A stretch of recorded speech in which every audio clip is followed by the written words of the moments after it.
So most businesses have a core kind of product about what they do or sell. For someone like Ferrari, obviously it's a car, but Ferrari also actually sell merchandise. They sell hats and t-shirts and pin badges and probably tickets to events and calendars and clothing and you name it. But what they've done is built a brand.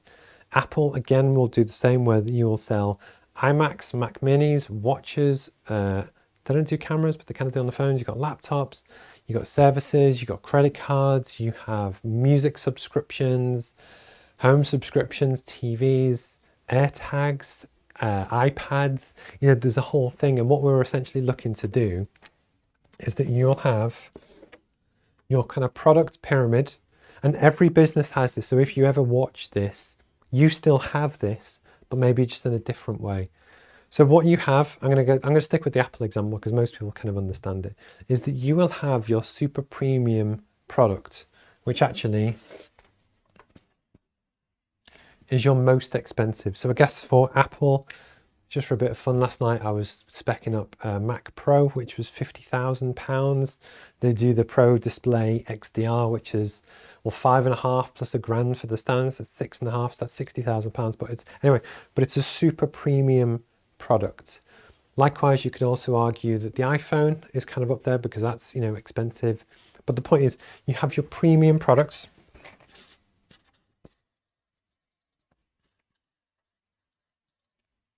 For any kind of freelancer or consultant or whatever, this is still true. So basically, my premium product is essentially when people hire me to do stuff for them.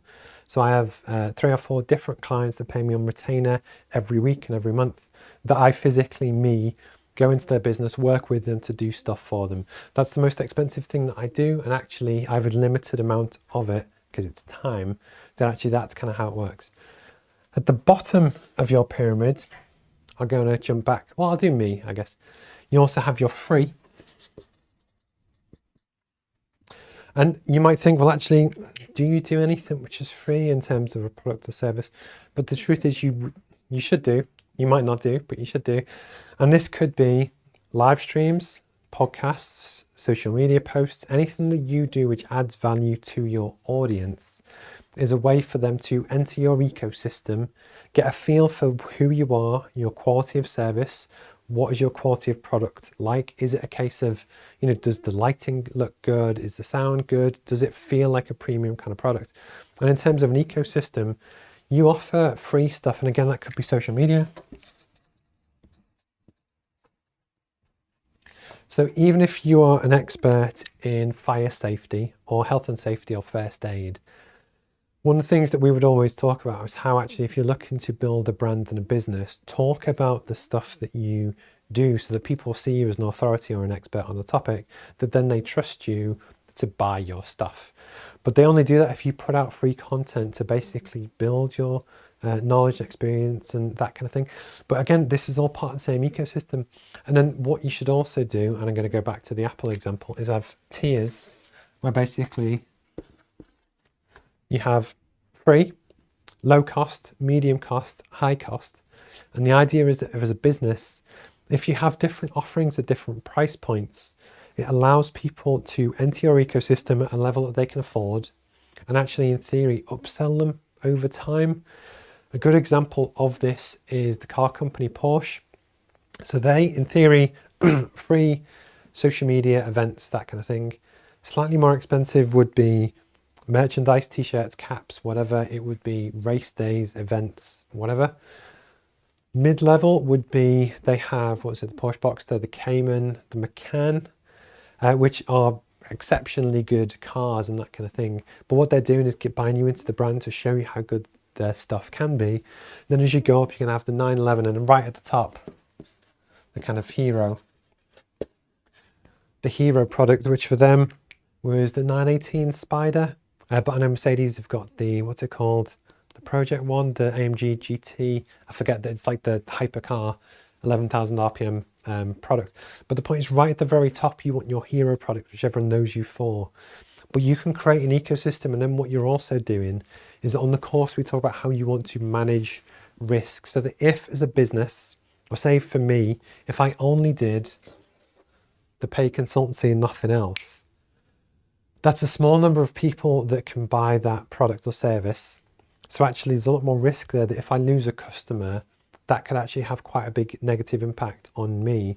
As where if I also had 1,000 people paying much smaller amounts, say £100 for something or £20, what you're doing is building multiple revenue streams from different areas and different sectors to build a much better business. And essentially for your business, it doesn't matter what you do. There are things that you can do to kind of do this. A prime example could be if you are a bakery, you might make the world's best wedding cakes. So actually a wedding cake, which could cost £1,000, could be your kind of hero product. That's what people know you for, and you make the best wedding cakes in the world. But again, there's only so many people that can do that, buy that, and actually, you know, okay, it's quite a niche market, but that's one thing. But actually you could then expand off into a brand of cupcakes that in theory hold the brand and the thing that you're really well known for, but actually you can make 20,000 of them and sell them. But then actually, why just sell the cake retail? You could have really nice coffee experience stores where actually you sell coffee or lunch and experience. But the point is what you can then do is create different revenue streams that in the example which just came to mind of say Starbucks. Starbucks also sell a massively overpriced, this was at £19 here in the UK, which is an insulated mug.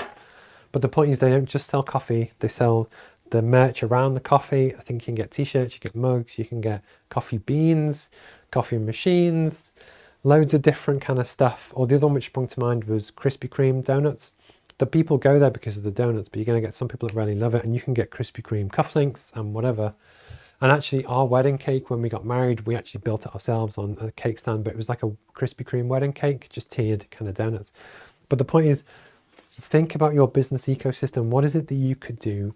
What else reflects the brand? Could be a different level of kind of product or service offering. But never forget to also consider your free offering. And that's a way for people to just get a vibe for you, get a feel for you, what you like, what's the guy like, what's he sound like, that kind of thing. Because actually what that might do, and this does work with the live streams, is that I put these out and try and add value once a week. They all go onto YouTube, and then people do get in touch to potentially buy me and hire me for different kind of stuff.